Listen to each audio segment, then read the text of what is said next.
Fala pessoal do oitavo ano, mais uma vez estamos aqui na nossa madrugada, na nossa gambiarra, tentando gravar um vídeo para vocês.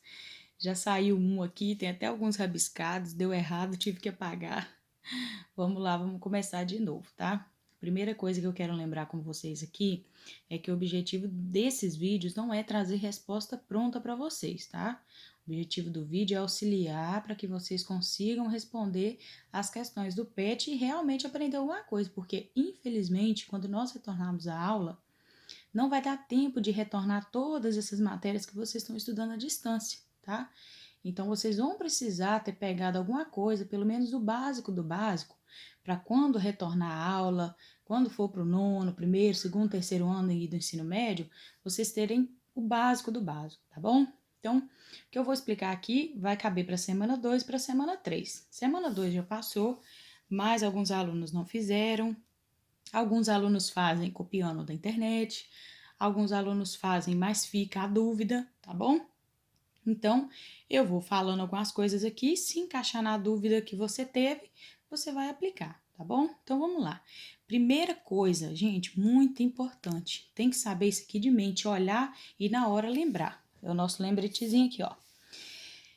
Na matemática, o ponto mesmo, tá? O ponto final, o ponto simples, ele significa multiplicação, tá? O que isso quer dizer?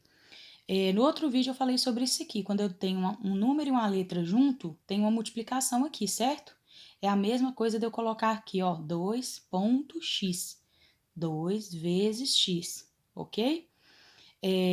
Que no caso seria, se eu falasse, né, se eu fizesse uma suposição, pode ser qualquer valor, mas se eu falasse, esse x é igual a 6. Então, quanto que vai dar? 2 vezes 6. Ó, o 6 entrou no lugar do x e uma multiplicação, tá? Então, ficou 2 vezes 6, que é igual a 12, tá bom? Basicamente é isso aqui. Aí, alguém vai perguntar, professora, mas lá no início, quando eu aprendi multiplicação, falava que o x representava essa operação matemática. Por exemplo, a cruzinha significa adição, o tracinho significa menos, aquele tracinho que tem um pinguinho em cima e um pinguinho embaixo, divisão, e o x, a multiplicação. Por que aqui está tudo diferente? Vocês, ano passado, no sétimo ano, estudaram sobre equação, tá? Então, o que acontece? Não é conveniente eu usar mais o xizinho como sinônimo de multiplicação, como representação da multiplicação. Porque o que acontece? Olha aqui, ó. Se eu usar o x ao invés do ponto, ó, onde estava o ponto eu coloquei o x. Esse xzinho rosa é tipo uma representação da multiplicação. E esse x é a incógnita. Olha que bagunça que vai virar. 2xx. Vai chegar um ponto que quando misturar muita coisa aqui, por exemplo, se fosse uma equação assim, ó, eu já não vou saber mais o que é letra, o que é incógnita e o que é a multiplicação, tá? Então não convém, não convém. O x representa sim, ele pode representar uma multiplicação, mas nesse caso aqui para nós não é conveniente, porque vai virar uma bagunça. O que está acontecendo aqui, gente? Sinceramente, fica difícil de entender, de compreender.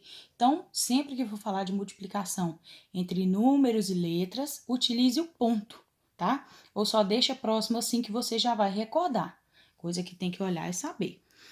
Então, quando eu digo que 2x mais 4y mais 6z e eu quero saber quanto que vai dar isso aqui, primeiro eu tenho que saber por quais valores eu vou substituir, certo?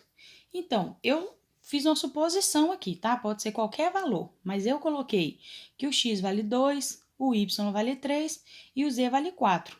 Então, na hora de substituir, ó, sempre que tem um número e uma letra, tem uma multiplicação.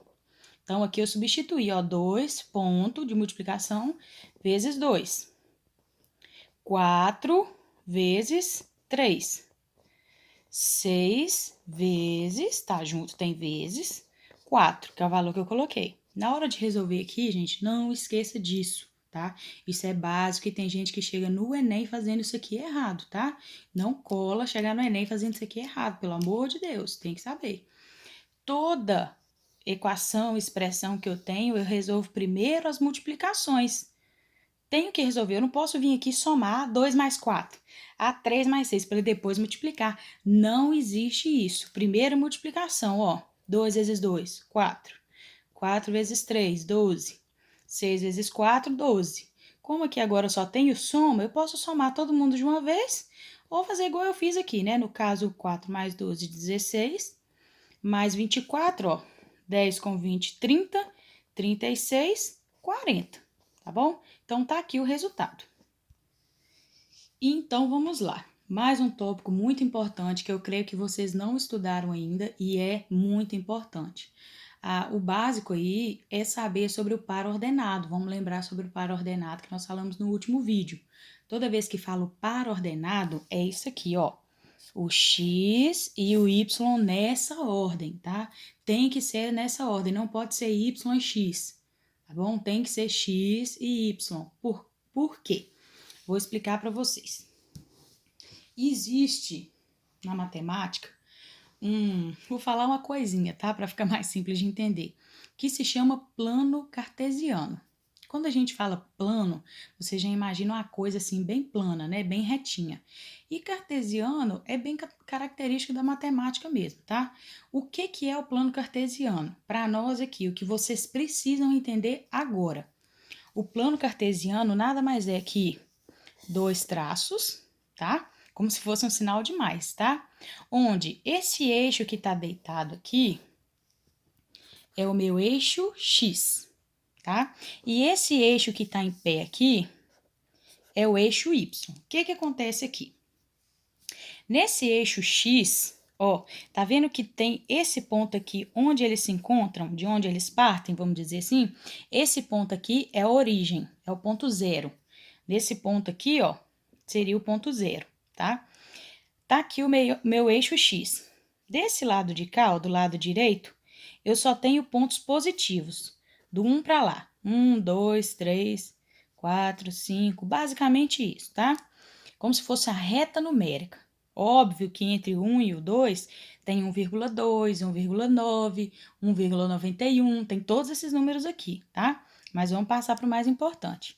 Ok, então eu tenho origem, o eixo X para lá, positivos, o eixo X para cá, negativos, ok? Mesma coisa vai acontecer com aqui, ó, o eixo que está em pé é o eixo Y, tá? Aqui eu tenho origem para cima, eu tenho os positivos e para baixo eu tenho os negativos. Não precisa preocupar em decorar isso de cara, tá? Vocês vão ter muito tempo para aprender isso aqui. Não decora, aprende, tá bom? Esse plano cartesiano, ele serve para quê? Para esboçar gráfico, tá? No ensino médio, vocês vão ver demais. Tanto na semana 2 quanto na semana 3, ele cita sobre o plano cartesiano e vocês precisam entender o que está acontecendo aqui. Esse par ordenado chamar XY não é coincidência com aqui ter X e aqui ter Y, tá? Então, quando eu falo assim, Júlia, acha para mim aí no plano cartesiano o par ordenado 5 e menos 3. Volta lá em cima. Par ordenado sempre é X e Y, tá? Então, o eixo X está aqui, eixo Y está aqui. Então, eu quero 5 do X, ó, eixo X está aqui o 5, e eu quero o menos 3 do Y. Y está aqui, o menos 3 está aqui. Então, tá aqui, ó, 5, tá aqui. O pontinho que eu quero encontrar é esse, tá? Se eu falo que eu quero o ponto 2 e 3, é 2 de quem? De X, o 2 tá aqui. E 3 do Y, o Y tá aqui, o 3 dele tá aqui. Então, vai encontrar, tá? Esse ponto de encontro tá aqui, tá bom? Quando eu falo que eu quero o ponto menos 3 e menos 1, lembra, é X e Y. Então, é menos 3 do X, tá aqui, e menos 1 do Y, tá aqui. Espero que tenha ficado claro. Se não tiver, vocês falam que eu vou voltar aqui, tá bom? Vamos passar um pouquinho para frente para o vídeo não ficar muito longo. Outra coisa que eu quero falar com vocês é sobre as grandezas, tá? Então, lá tem uma questão bem assim, falando sobre o salário de Maria. Maria recebe R$ 1.000 fixo e R$ 3 por cada sapato que ela vende. Então, tem várias suposições que eu posso fazer aí. Se ela vender 10 sapatos, ela vai ter um salário. Se ela vender 100 sapatos, ela vai ter um salário. Se ela vender 200, ela vai ter um salário. Então, o salário dela aí vai ser variável, parcialmente, né? Porque do todo aí, ela tem R$ 1.000 fixo, mais R$ 3 por quantidade de pares de sapatos que ela vai vender, você sabe? Eu não sei quantos pares ela vai vender e ninguém vai saber. Então, o salário dela poderia representar assim, 1.000 mais 3 vezes o quê? Posso colocar qualquer uma letra, vou colocar um S de sapato, tá bom? Um S de sapato. Então, aqui no caso, eu sempre faria o quê primeiro? A multiplicação. Então, se ela vendeu 100 sapatos no mês, ficaria 3 vezes 100. Então, ficaria assim, 3 vezes 100 é 300, o salário dela seria de R$ 1.300. Espero que tenha dado para entender aí, porque basicamente seria isso. Então, essa aqui seria tipo uma fórmula, um jeito de eu generalizar como eu vou calcular o salário dela, tá? Todo mês, ok? É isso que eles querem, que vocês entendam. Quando eu falo de grandeza, gente, as grandezas são coisas variáveis, tá? Como, por exemplo, eu acabei de falar, o salário dela é variável, porque se num mês ela pode receber 1.300, no outro ela pode receber 2.000, no outro ela pode só receber 1.000, ela pode ter vendido 0 sapatos, tá? E a quantidade de sapatos também é uma grandeza, certo? Porque tá variando aí, tá? Então, quando ele fala em grandezas, elas podem ser, no caso aqui do salário dos sapatos, elas são diretamente proporcionais. Por quê? Quanto mais sapatos eu vendo, maior o meu salário, percebeu? Mais e maior. Quanto mais sapatos eu vendo, maior é o meu salário, certo? Então, elas são diretamente proporcionais, ok? Então, vamos fazer o seguinte, por hoje nós vamos parar aqui. Eu aguardo que vocês me mandem mensagem, falem, entendi, professora, ou não entendi, preciso de mais um auxílio aí e tal, ou professora, eu fiz até aqui e dessa parte para frente eu não consegui entender mais, tá bom? Eu aguardo o retorno de vocês. Um abraço e bons estudos!